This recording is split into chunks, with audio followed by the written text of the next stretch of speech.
নাম আসিফ হুছেইন, মোৰ ঘৰ তেজপুৰত আৰু মোৰ বিশেষ কৰি পেলাই হাৰ্টৰ প্ৰব্লেম আছিলে, দুটাকৈ ব্লক আছিল আৰু তাৰ কাৰণে মই GNRC নৰ্থ গুৱাহাটীত ডক্টৰ KC নাৰ্জাৰী ছাৰৰ লগত যোগাযোগ কৰিলোঁ আৰু তেখেতৰ লগত যোগাযোগ কৰাত মই 28 আগষ্ট 2025 তাৰিখে হস্পিটালত গ'লোঁ।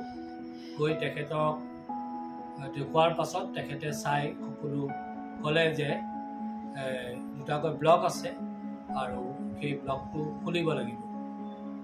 মই সেইদিনাই 28 তাৰিখে ব্লক খোলাৰ ব্যৱস্থা কৰিলে আৰু সেইদিনাই ব্লক খুলিলে আৰু 29 তাৰিখে পিছবেলা মোক তাৰ পৰা বিদায় দিলে। মোৰ এই সময়ছোৱাত মোৰ পৰিবাৰো মোৰ লগত আছিল। সকলোৱেই তাৰ ষ্টাফ, নাৰ্ছ, ডক্টৰ সকলোৱে ব্যৱহাৰ পাতি, তেওঁলোকৰ ৰিচিপশ্যন, তেওঁলোকৰ কেয়াৰ সকলোৱে খুব ভাল পাইছে আৰু আমি আশা কৰিছোঁ নিশ্চয় ভৱিষ্যতে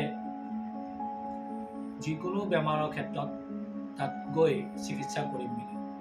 ইয়াৰ উপৰিও যিসকলে হাৰ্টৰ ৰোগী তেওঁলোকক মই অনুৰোধ কৰোঁ যে KC নাৰ্জাৰী ছাৰৰ লগত যোগাযোগ কৰিব।